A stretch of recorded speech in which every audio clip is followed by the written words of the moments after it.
जय हिंद प्यारे छात्रों, सबको प्रणाम नमस्कार है। और मैं ही हूँ काशी विश्वनाथ। खैर, नाम में क्या रखा है, काम पर ध्यान देंगे। पिछले एपिसोड में हमने देखा प्रकाश संश्लेषण। इससे पहले हमारा चैप्टर चल रहा है जैव प्रक्रम एवं पोषण। सारी बातों को क्लियर करते हुए हमने आपको प्रकाश संश्लेषक तक पहुंचाए नहीं पहुंचाए। आपको जानकर ताजुब है कि यही देखिए था हमारा, ये था एक पत्ती। क्या थे? पत्ती। हाँ। और इसी पत्ती की बात करें, और यही पत्ती में क्या पाया जाता था? तो भाई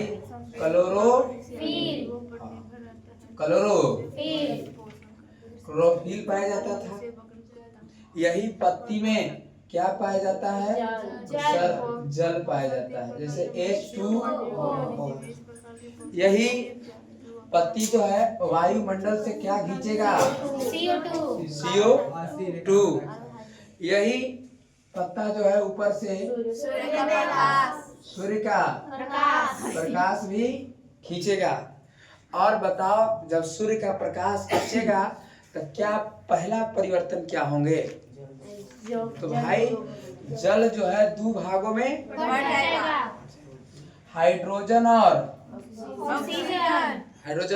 ऑक्सीजन में। और यहीं से इसका भोजन तैयार हो जाता है, ग्लूकोज। और ये कार्बन डाइऑक्साइड हाइड्रोजन से संयोग करके क्या बना दिया? ग्लूकोज बना दिया, C6H12। क्या यहाँ तक हम बातों को पढ़ लिए थे? ये पीछे एपिसोड में हमने इतने बातों को क्या बता दिए थे आपको? हाँ, बता दिए थे। अभी बताए थे कि प्रकाश संश्लेषण केवल दिन में होता है। प्रकाश संश्लेषण केवल दिन में होता है। प्रकाश संश्लेषण कितने चरण में हुए, तो इस बातों को ध्यान से देखिए। आज मैं थोड़ा सा टॉपिक को बढ़ा दे। प्रकाश संश्लेषण अच्छा, क्या बात आपको याद है? प्रकाश संश्लेषण के समीकरण अगर कहें तो लिख दीजिएगा। तो भाई समीकरण क्या? समीकरण क्या है? समीकरण बोलो। CO2 प्लस H2O सूर्य का प्रकाश, सूर्य का प्रकाश और साथ साथ क्लोरोफिल और C6H12 और O6 प्लस क्या? O2 ना, प्लस H2O। लेकिन संतुलित नहीं है। संतुलित है नहीं। और इसीलिए यहाँ 6 और यहाँ कितने? 12। यहाँ कितने? 6। यहाँ कितने? 12। और ये हमारा जो है, ये हमारा समीकरण हो गया किसका? प्रकाश संश्लेषण का रासायनिक समीकरण। ये पूछा जाता है। क्या बात क्लियर है? नेक्स्ट थोड़ी सी इसके बाद हम आगे बढ़ जाते हैं। देखिए, इसमें कहा गया क्या? प्रकाश संश्लेषण कितने चरण में होते हैं? तो देखो, हम कह रहे हैं कि प्रकाश संश्लेषण कितने चरण में होते हैं? कितने चरण में होते हैं? तो ध्यान से देखना है कि भाई प्रकाश संश्लेषण की बात करें तो प्रकाश संश्लेषण 2 चरण में होते हैं। कितने चरण में? 2 चरण में होते हैं। कितने चरण में? 2 चरण में। पहला को कहेंगे हम प्रकाशीय अभिक्रिया। कौन सी अभिक्रिया? प्रकाशीय अभिक्रिया। और एक को हम कहेंगे, दूसरा को हम कहेंगे अप्रकाशीय अभिक्रिया। एक प्रकाशीय अभिक्रिया और एक कौन सी अभिक्रिया? अप्रकाशीय अभिक्रिया। अर्थात जो सूर्य के प्रकाश की उपस्थिति में होगा उसे हम कहेंगे प्रकाशीय अभिक्रिया, और जो सूर्य के प्रकाश की उपस्थिति में नहीं होगा उसको हम कहेंगे अप्रकाशीय अभिक्रिया। जैसे ध्यान से देखो, अभी तुम जस्ट हमने आपको बताया कि देखिए ध्यान से कि भाई ये जब जल है, क्या जल, और पत्ती में जल है, और पत्ती में जल है और साथ साथ क्लोरोफिल भी। यही पत्तवा में क्लोरोफिल भी था, क्लोरोफिल भी है। और ऊपर से सूर्य का प्रकाश पड़ा, सूर्य का प्रकाश पड़ा। तो जब सूर्य का प्रकाश पड़ा तो आपने देखा कि भाई जो पानी था, क्या पानी जो H2O थे, H2A थे, तो ये टूट गया था। क्या हो गए? टूट गए। जब सूर्य का प्रकाश पड़ा तो ये टूटा गया ना, H2A टूटा, और टूटा तो ये बनाया 2H2 प्लस क्या O2, 2H2 प्लस O2। देखिए H2 संतुलित करने के लिए हम दूध लगाए हैं, ठीक, इससे कोई मतलब नहीं है। संतुलित करने के लिए देखो 4 हाइड्रोजन यहाँ भी, 4 हाइड्रोजन यहाँ भी है ना, देखो 2 ऑक्सीजन यहाँ भी है ना इस सामने, और 2 ऑक्सीजन यहाँ भी, इसीलिए संतुलित करें। देखो ध्यान से, ये हाइड्रोजन है ना, 2 को सटा है, 2 को लटकल है, तो 2 दूनी भाई हाइड्रोजन कितने? 4। यहाँ भी देखो 2 सट्टल है इधर इसके लिए, आई 2 लटकल भी है, 2 दूनी हाइड्रोजन यहाँ भी के गो? 4 गो। यहाँ देखो इसके साथ ऑक्सीजन के गो? 2 गो। यहाँ ऑक्सीजन देखो 2 गो है और ऑक्सीजन 2 गो, इसीलिए संतुलित करके।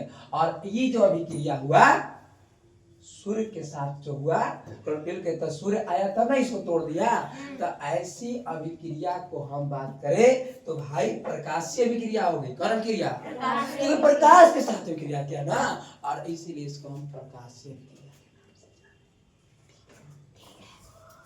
थोड़ा सा आगे बढ़ जाते हैं, आगे बढ़ जाते हैं। उसके बाद दूसरा ही पहला चरण हुआ। क्या चरण हुआ? अब इसीलिए लिखे कि प्रकाश संश्लेषण कितने चरण में होते हैं? प्रकाश संश्लेषण 2 चरण में होते हैं। पहला चरण को हम देख लिए, और ऐसे पहला चरण को हम प्रकाशीय अभिक्रिया के नाम से जाने, क्योंकि ये सूर्य के प्रकाश की उपस्थिति में हुआ और इसीलिए प्रकाशीय अभिक्रिया हुआ। अब देखेंगे हम प्रकाशीय। कौन प्रकाशीय? अब यहाँ से देखो, यहाँ से तुम हम देखे कि भाई मौसा भाई यहाँ की बात करें तो यहाँ से जो ये ऑक्सीजन हुआ ना, फिर से अच्छा से बोलो तो, ये ऑक्सीजन हुआ, इसको हम खींच लिए। क्या किए? खींच लिए।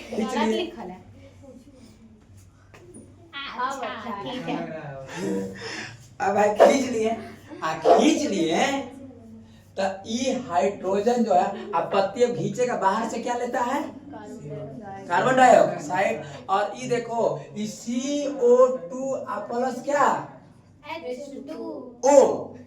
H2 है ना जी, H2 ओ ना, हाँ सर ठीक है, हाइड्रोजन के साथ H2 हाइड्रोजन, और हाइड्रोजन के साथ में होगा, ठीक है, हाइड्रोजन के साथ H2 के साथ। और क्या ये हाइड्रोजन बचल है तो वो तो नहीं चल गया हाइड्रोजन के साथ, इसी क्या, तो यहाँ से बनाता C6H12O, C6H12O।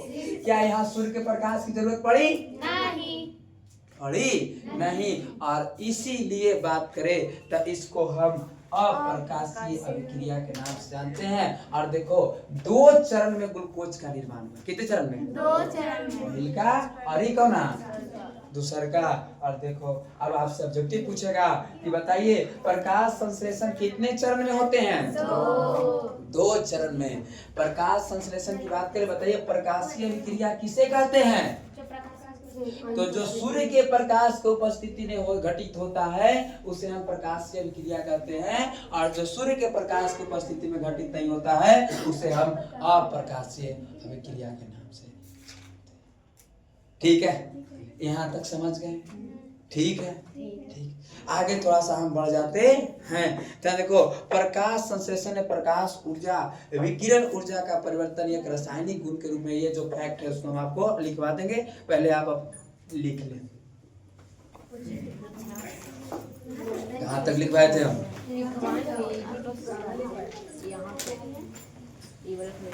कुछ नहीं लिखवाए हैं अभी तक। हाँ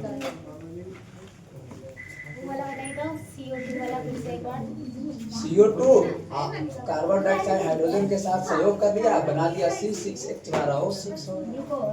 हाँ, या इसी को कार्बोहाइड्रेट के नाम से।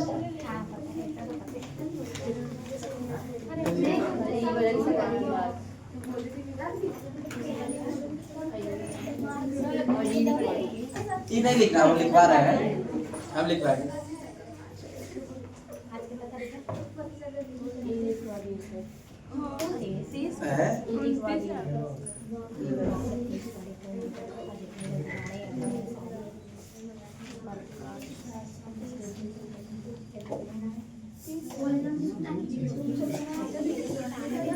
चलो लिखो, प्रकाश संश्लेषण लिख डैश। पत्ती उती बना लिया ना आप? हाँ। तो कल बना होगा पत्ती उती से। सर देखिए, सर देखिए। ठीक है प्रकाश संश्लेषण लिख डैश। प्रकाश संश्लेषण लिखे डैश। बोले क्या? लिखो, नीचे से एरो करो। क्लोरोफिल, क्लोरोफिल, क्लोरोफिल, क्लोरोफिल प्रकाश की ऊर्जा का, क्लोरोफिल प्रकाश की ऊर्जा का, क्लोरोफिल प्रकाश की ऊर्जा का, उसको रोक दो। क्लोरोफिल आता है, रोकेगी ना? नहीं आता। क्लोरोफिल प्रकाश, हाँ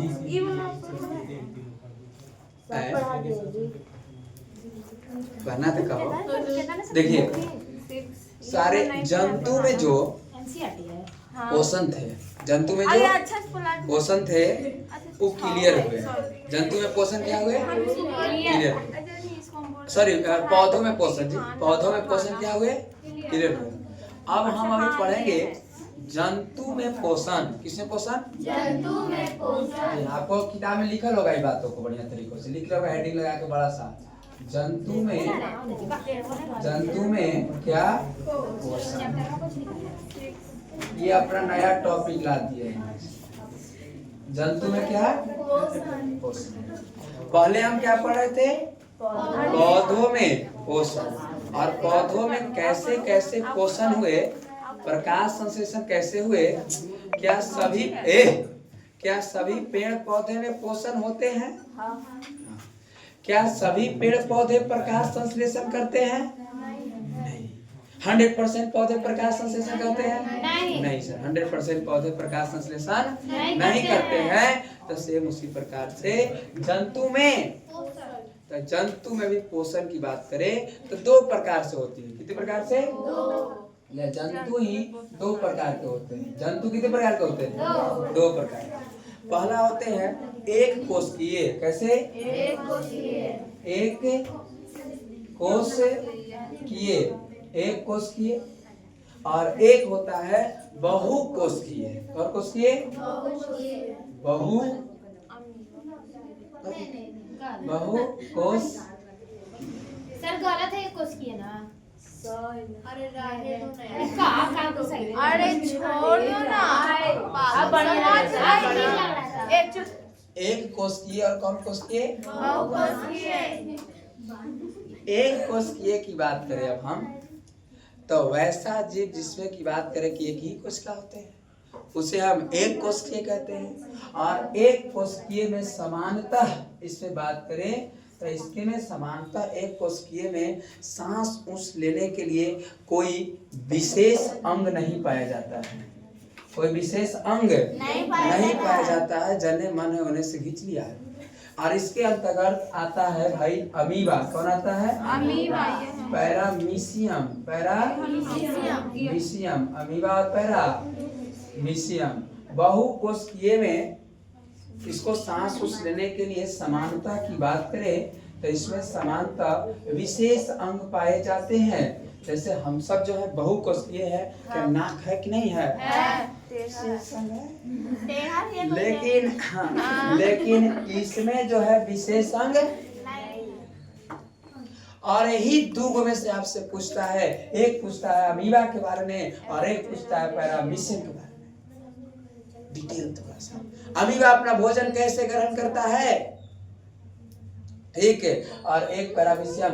अभी तक जब हम अपना परीक्षा दे रहे थे 2019 में मैट्रिक के, तो हमसे पूछा था अमीबा के बारे में। किसके बारे में? यही 2 में से वो पूछवे करता है, रो के पूछे चाहे हंस के, पूछेगा ही पूछेगा। आइए फरिया लेते हैं, किससे?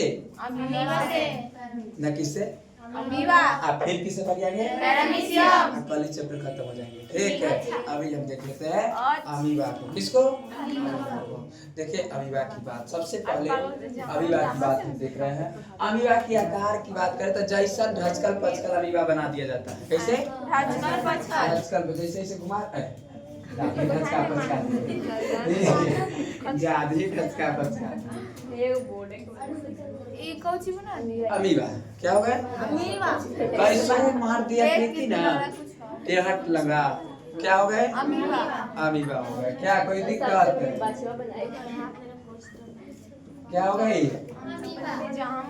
अमीबा है। क्या है? अमीबा। अमीबा।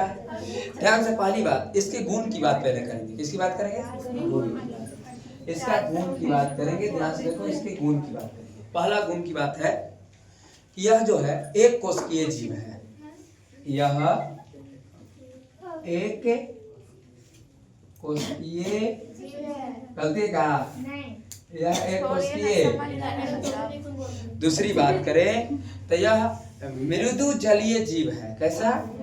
मृदु जलीय मतलब साफ पानी में रहता है। ठीक है, गंदा पानी में नहीं रहता है, इसलिए यह मृदु जलीय क्या है? जीव है। यह मृदु जलीय जीव है। तीसरा बात करें तो इसकी आकार निश्चित नहीं होती है, अर्थात इसकी आकार अनिश्चित होती है ना। इसकी आकार अनिश्चित होती है। इसकी आकार निश्चित नहीं होती है, नहीं होती। इसकी आकार निश्चित नहीं होती है। बात करें तो देखो क्या है कि इसका आकार उत्पाद के बनने और टूटने से बनता है। ध्यान देखो, इसका आकार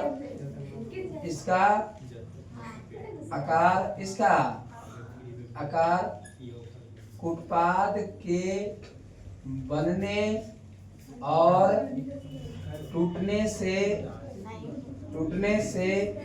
बनता है। किसका? अमीबा का। नेक्स्ट, अमीबा में पाचन की विधि को अमीबा में पाचन की विधि को हम क्या किसके नाम जानते हैं? तो अंतःग्रहण के नाम से जानते हैं। अंतःग्रहण। अच्छा पूछेगा अमीबा में पाचन कैसे होता है, किस विधि के द्वारा होता है? तो अंतःग्रहण। अब देखो इसको हम दिखाते हैं कि कैसे भोजन खाता है, कैसे ये पचाता है, कैसे क्या करता है। ठीक है, देखो ये अमीबा है। क्या है? अमीबा है। अमीबा की बात करें तो ध्यान से देखो, देखो अमीबा क्या है?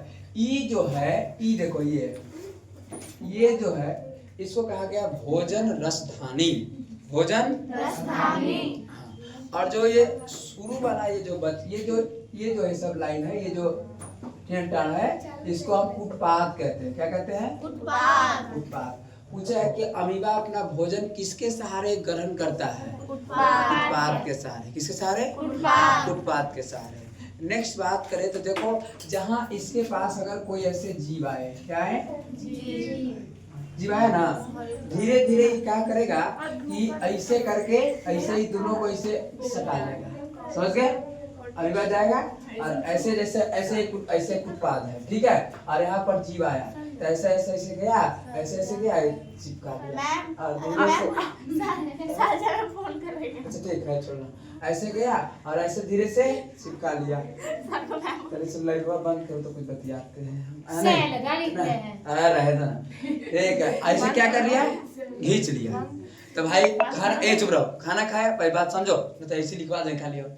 ठीक है, ई जैसे यहाँ से ऐसे करके क्या किया? खींच लिया, अंदर की ओर से समेट लिया।